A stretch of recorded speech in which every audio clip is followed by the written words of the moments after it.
Parler des lactates dont on a déjà entendu parler dans les deux présentations précédentes, limites et alternatives. Merci Jean-Paul. Bonjour à tous.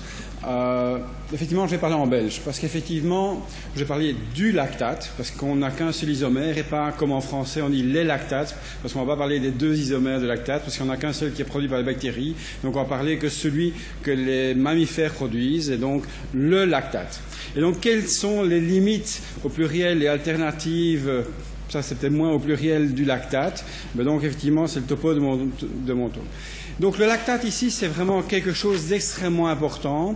Et ce n'est pas pour rien que c'est repris dans tous les algorithmes d'évaluation du patient en insuffisance circulatoire, parce que c'est un des signes les plus accessibles que l'on puisse avoir au lit du malade pour assez rapidement se dire: j'ai un problème ici, mon patient a directement un problème ici, et il y a un problème d'insuffisance circulatoire qui est extrêmement haut dans la liste. Ce n'est peut-être pas le seul problème, mais en tout cas, c'est un des problèmes. Et celui-là, en tout cas, si on peut le manipuler, si on peut améliorer la situation, ben, notre patient a de bonnes chances de pouvoir s'en sortir. Si, malheureusement, on néglige ce fait, notre patient, malheureusement, très rapidement, risque de décéder.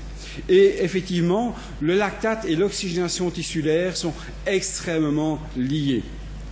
Et là, je vais un petit peu être en désaccord avec Michael quand il dit qu'il y a un certain timing qui est parfois nécessaire pour voir le lactate arriver. Nous avons tous, et Michael aussi, fait des études expérimentales. Et dans ces études expérimentales, lorsqu'on diminue le transport en oxygène par diverses manœuvres, et où on fait ça toutes les 10 minutes, et toutes les 10 minutes on fait des mesures point par point, on voit qu'effectivement, à un certain moment, on a une diminution de la consommation en oxygène qui survient, et puis ici, l'animal va décéder peu de temps après. Eh bien, quand on regarde le lactate, on a une relation quasiment inverse. Je dis quasiment inverse parce qu'ici, cette pente ici, il y a une micro-pente, donc il y a déjà une petite augmentation du lactate. Difficile de savoir pourquoi il y a cette petite augmentation du lactate, mais elle survient néanmoins ici. Mais là, lorsqu'on est au moment où on a cette extraction critique qui vous a été montrée par Michael dans cette dia également, eh bien, on a une augmentation extrêmement importante du lactate qui va survenir à ce moment-là. Et donc, le lactate ici est extrêmement important parce qu'il va nous aider à évaluer cet aspect d'oxygénation cellulaire insuffisante. Et donc, effectivement, nous avons deux aspects très complémentaires de la SVO2 et du lactate. La SVO2, c'est vraiment la balance entre les apports en oxygène et la consommation actuelle des cellules.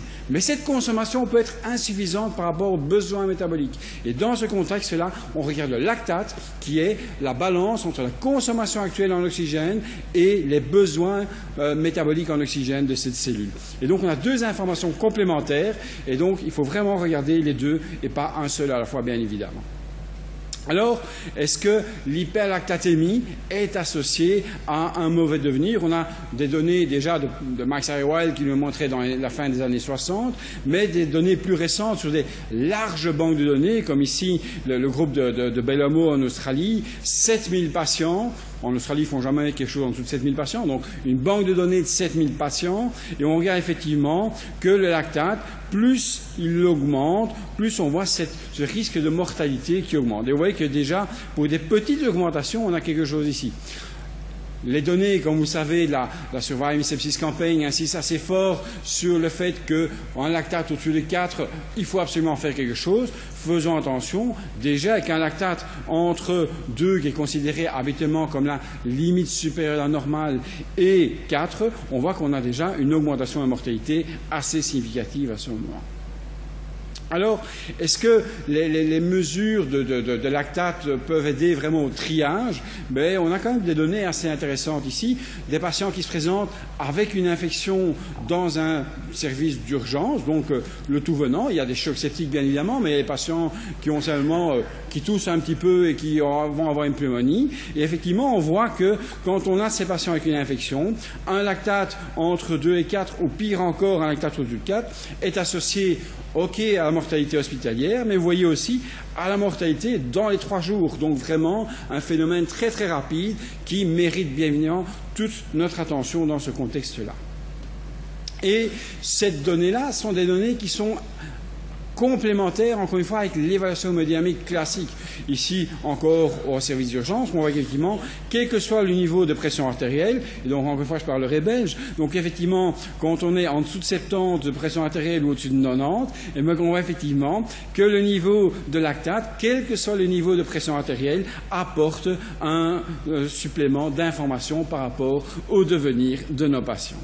Et forcément, quand on combine une hypotension sévère et une hyperlactatémie importante, on a évidemment le taux de mortalité plus important. Mais, point important là aussi, il ne faut pas négliger ce qu'on appelle une hyperlactatémie relative. Le lactate normal, ce n'est pas zéro, puisqu'effectivement, on a des cellules qui produisent du lactate. Nos globules rouges n'ont pas de mitochondries, et donc par définition, doivent produire du lactate pour pouvoir survivre et exister un petit peu. Et d'autres cellules n'en ont pas toujours beaucoup, et donc produisent du lactate. Le taux de lactate normal, c'est environ 1 milliéquivalent ou millimole par litre. Lorsqu'on a dans nos services de réanimation une hyperlactatémie, on dit toujours ouais, c'est au-dessus de 2 parce que pour le laboratoire on dit 2 c'est la valeur anormale. Mais quand on regarde les valeurs comprises entre 1 et 2, on se rend compte que là aussi on a déjà une petite augmentation du risque de décès qui peut survenir. Petite augmentation, on passe de 10% environ à 20% de risque de décès quand on passe de 1 tout à fait normal à 2, ce que notre laboratoire va considérer comme normal. Donc quand on se relie malade, quand on voit un lactate à 1,5, on va pas dire ouais les gars c'est bon, je vais dormir, vous me réveillez demain matin, s'il y a un autre problème, on verra bien. Non, non, il y a déjà un petit quelque chose là, et donc ça mérite en tout cas au moins de se poser des questions, même s'il n'y a pas toujours des interventions à la clé, on est bien d'accord. Donc, non seulement un point photographique de départ est intéressant, mais le suivi du malade au cours du temps est important. Et ça, c'était une des premières données qui nous le montrait. Effectivement, les non-survivants, en général, ont une certaine lenteur à la diminution du lactate comparée aux survivants qui vont diminuer plus rapidement leur lactate. Et c'était revu et revu de manière extrêmement fréquente, avec encore une fois ici, les non-survivants au départ ont un lactate plus élevé, mais non seulement il est plus élevé, mais il reste plus élevé pendant les premières 24 heures, donc on voit une diminution beaucoup plus rapide chez les survivants. Et c'est valable non seulement dans le choc, mais dans d'autres situations. Ici, post-arrêt cardiaque, on voit effectivement des niveaux de lactate relativement élevés au départ. Mais vous voyez ici, les patients qui vont décéder dans les 7 jours ont des niveaux de lactate qui sont élevés et qui mettent plus de temps à diminuer, en grande partie, bien évidemment, à cause de leur insuffisance circulatoire. Mais vous voyez ici, les patients qui vont survivre, mais pour certains, il va y avoir un bon devenir neurologique, pour d'autres, un mauvais devenir neurologique.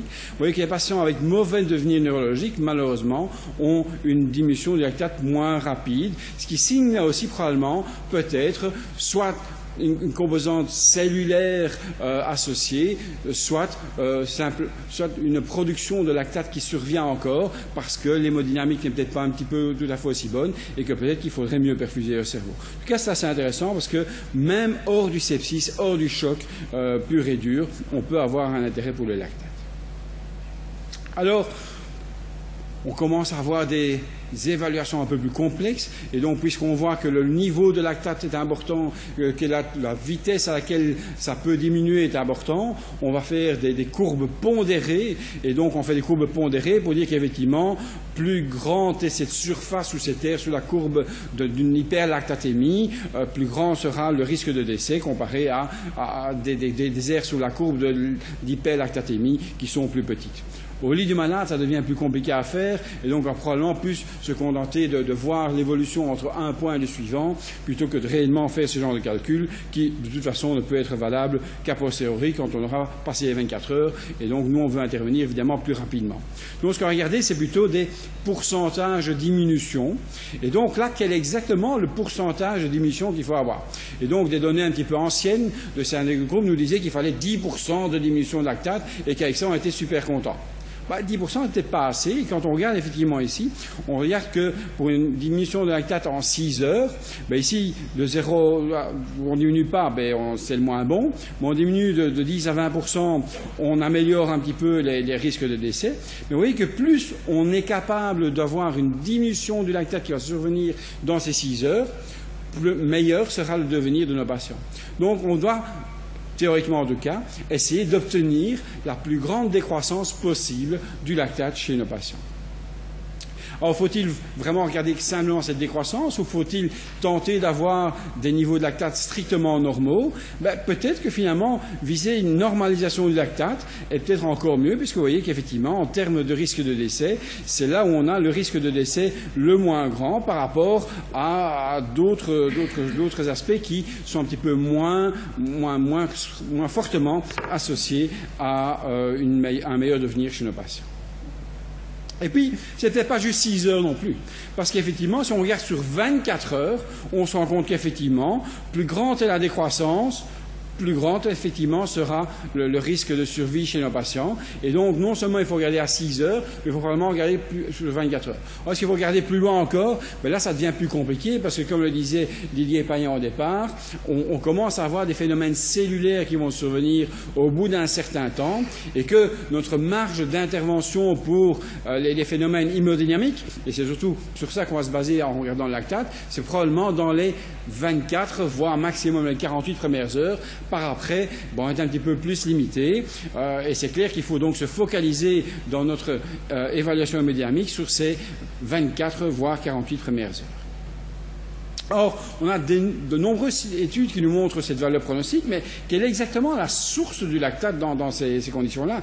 Forcément, on peut dire que c'est une augmentation de production qui est probablement d'origine d'une hypoxie tissulaire, mais il n'y a peut-être pas que ça, parce qu'effectivement, on peut avoir une augmentation de la production de lactate dans des situations inflammatoires, je vais vous montrer dans quelques secondes, et puis aussi on peut avoir une vraie diminution de la clairance du lactate, et donc ça veut dire de la capacité de l'organisme à éliminer le lactate. Et donc, pour se rappeler, notre production de lactate, effectivement, elle est principalement en dehors de la mitochondrie. Et donc, effectivement, quand on a une absence d'oxygène, on va avoir une production de lactate beaucoup plus importante. Et donc, dans ce contexte-là, on peut avoir cette hypoxie. Est-ce qu'on a des arguments au lit du malade pour dire, et pas uniquement au laboratoire, pour dire qu'il y a des origines hypoxiques? Probablement.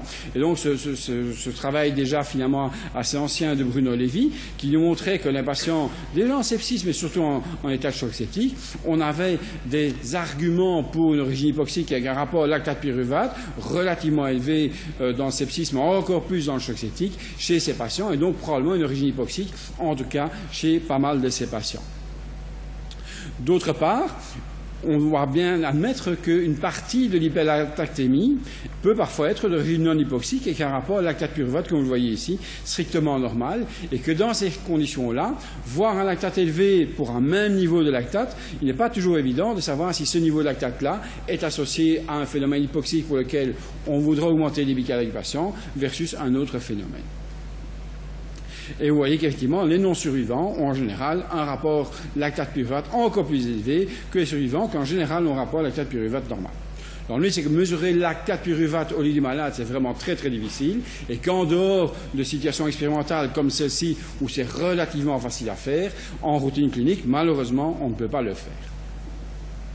Ceci dit, quand on voit un petit peu l'évolution de nos malades, c'est assez intéressant, parce que vous voyez qu'ici, à 24 heures, même si le lactate reste élevé chez pas mal de patients, le rapport lactate-pyruvate reste élevé chez seulement vraiment très très très peu de patients. Donc là encore une fois, dans les phénomènes très aigus, le lactate élevé est probablement d'origine hypoxique. Plus le temps passe, moins l'origine hypoxique reste importante et prédominante chez ces patients. Et donc ça aussi, il faudra le tenir en compte dans notre interprétation du lactate. Alors, est-ce qu'on peut l'avoir dans les causes non hypoxiques? Oui, on peut l'avoir. Et donc, simplement, si vous mettez une suspension de sang avec de l'oxygène et on met de l'endotoxine, on voit qu'on a une augmentation de la production de lactate par ce sang total. Et donc, c'est surtout, en fait, les globules blancs qui vont le faire sous l'impulsion de l'endotoxine et par activation, effectivement, de phénomènes, entre guillemets, inflammatoires. Et on va voir lesquels qui peuvent être mis en cause par la suite. Et donc, c'est effectivement également observé dans les sepsis, avec ici une augmentation de la production de lactate par des globules blancs qui ont été prélevés dans une cavité péritonéale infectée, ici d'animaux en péritonite.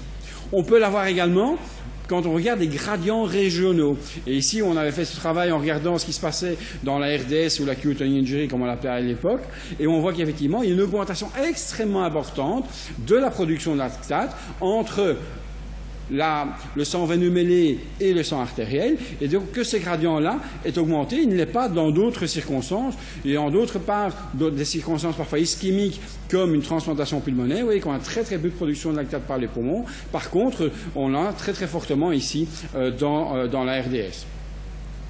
Et donc, quels sont ces mécanismes? On peut dire qu'effectivement, d'une part, on pourrait éventuellement avoir l'émission de la pyruvate déshydrogénase ou une augmentation de la glycolyse. L'inhibition de la pyruvate déshydrogénase a été mentionnée dans le sepsis expérimental, mais c'était en mettant des mégadoses d'endotoxines sur des pauvres cellules, et effectivement, on avait des cellules qui mourraient peu de temps après. Le problème, c'est que si vous inhibez la pyruvate déshydrogénase, vous avez effectivement du lactate qui va être produit, mais vos cellules vont franchement devenir hypoxiques, parce que vous supprimez tout accès au cycle de Krebs. Et donc, cette hypoxie cellulaire, c'est comme si on mettait un peu de cyanure comme ça au niveau des cellules, et donc forcément, c'est une forme d'hypoxie, mais qui est une hypoxie autre que circulatoire, et donc finalement c'est relativement peu présent chez nos patients septiques. L'accélération de la glycolyse est plus importante, et donc plus on accélère cette voie-ci, il y a une partie qui va passer dans le cycle de Krebs, mais une partie qui ne va pas y arriver, et donc on va produire du lactate, mais souvent avec un lactate pyruvate qui va être normal à ce moment-là. Et c'est Gore qui avait montré ça en premier, avec des patients en sepsis, mais tout à fait bien au niveau hémodynamique, qui avaient une hyperlactatémie non négligeable, mais ils avaient également une augmentation du pyruvate, et le rapport lactate-pyruvate était normal, et plus intéressant, l'oxydation du pyruvate était augmentée, ce qui montrait bien qu'effectivement, les mitochondries fonctionnaient comme il faut, mais malgré tout, la glycolyse était tellement accélérée qu'il y avait une production de lactate qui survenait. Et donc, ça peut être résumé par cette diapositive-ci, dans une situation dans laquelle on va accélérer, par exemple, sous l'influence des catécholamines, cette production-là, on va avoir une augmentation de la glycolyse, beaucoup plus de production de pyruvate et de lactate. Et nos catécholamines ou le sepsis vont agir toutes les deux de la même manière, en accélérant cette NK-ATPase ici, et donc en favorisant cette production de lactate. Et donc, Bruno Levy nous a bien montré qu'effectivement, en inhibant cette NK-ATPase, en mettant de l'ouabaïne, on pouvait effectivement avoir une diminution de la production de lactate dans ces muscles ici. Et donc, c'est une cause probablement non négligeable. Et c'est les travaux de James qui avaient été en premier pour nous le montrer qu'effectivement, on a, en mettant de l'ouabaïne, on a une diminution de la production de lactate. Mais regardez, vous l'avez aussi dans les conditions contrôle. Et donc ça mérite un petit peu d'y réfléchir. Et ce qui est aussi intéressant, c'est que vous regardez dans le sepsis, après l'administration de l'ouabaïne, on avait toujours une production de lactate qui était plus élevée dans les sepsis que dans les conditions contrôle, conditions témoins. Donc, il serait réducteur de dire que, ouais, dans le sepsis, Bruno Levy a montré qu'avec l'ouabaïne, on diminue la production de lactate, donc c'est jamais un problème. Non, il y a plusieurs composantes. Il y a une composante qui est cette accélération de glycolyse, mais il y en a d'autres qui sont clairement des composantes hémodynamiques, malheureusement, qui surviennent. Et donc, ça, il faut toujours le tenir à l'esprit quand on va voir ça au lit du malade.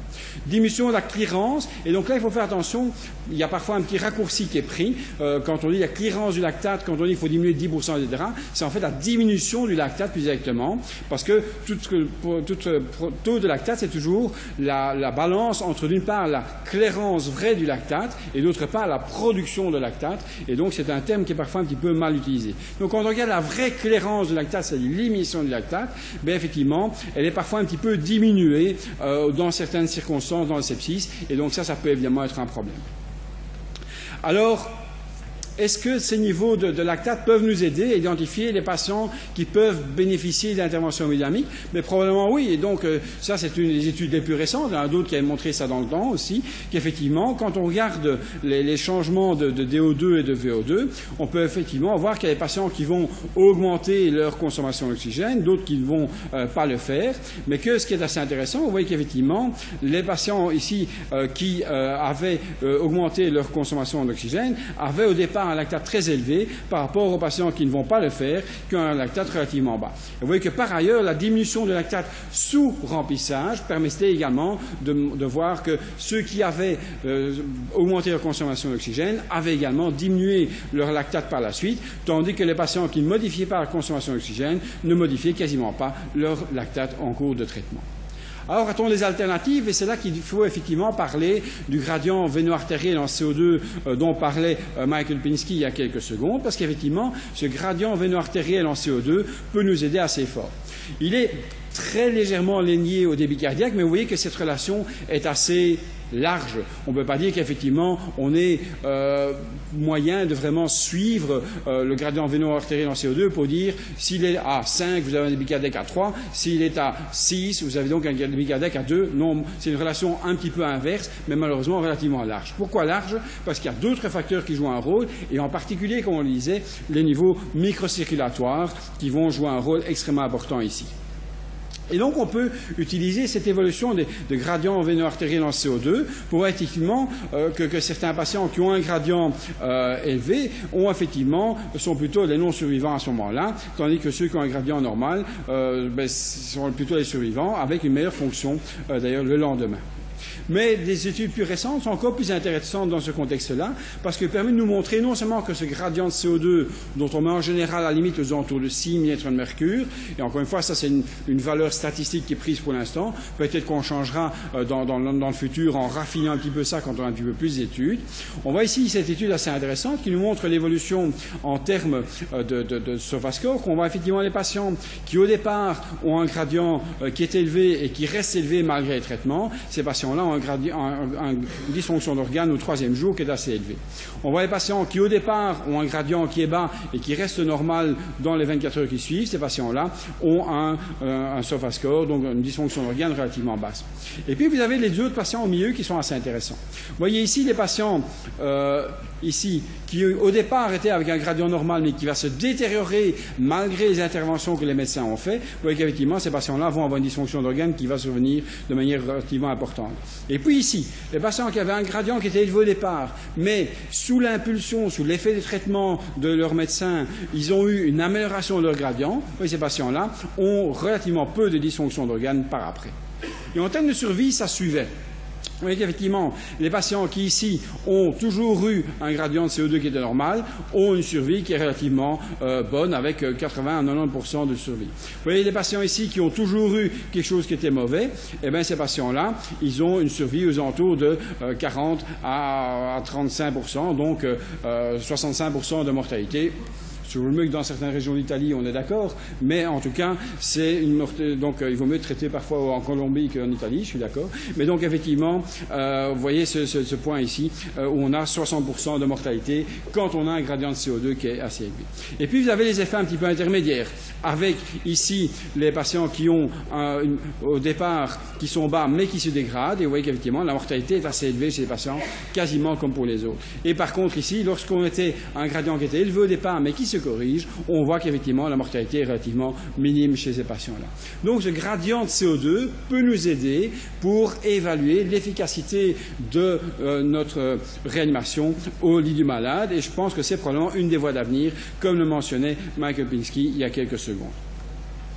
Or, on peut peut-être encore aller raffiner cela, et c'est le groupe de Jean-Louis Thébault, Xavier Monet, qui a fortement développé ça, avec effectivement non seulement utiliser ce gradient de CO2, mais qui est parfois un petit peu sensible à d'autres facteurs que uniquement l'hypoxie tissulaire, et le raffiner par la différence artério-veineuse. Ça devient évidemment un peu plus compliqué comme calcul à faire au lit malade, mais enfin, tout le monde a maintenant des smartphones et tout le monde a un ordinateur portable, et donc c'est assez facile bien évidemment à faire, et donc on peut très vite se rendre compte que c'est quasiment l'équivalent de notre quotient respiratoire quand on a la différence véno-artérielle en CO2 d'un côté et la différence artério-veineuse en d'autre part.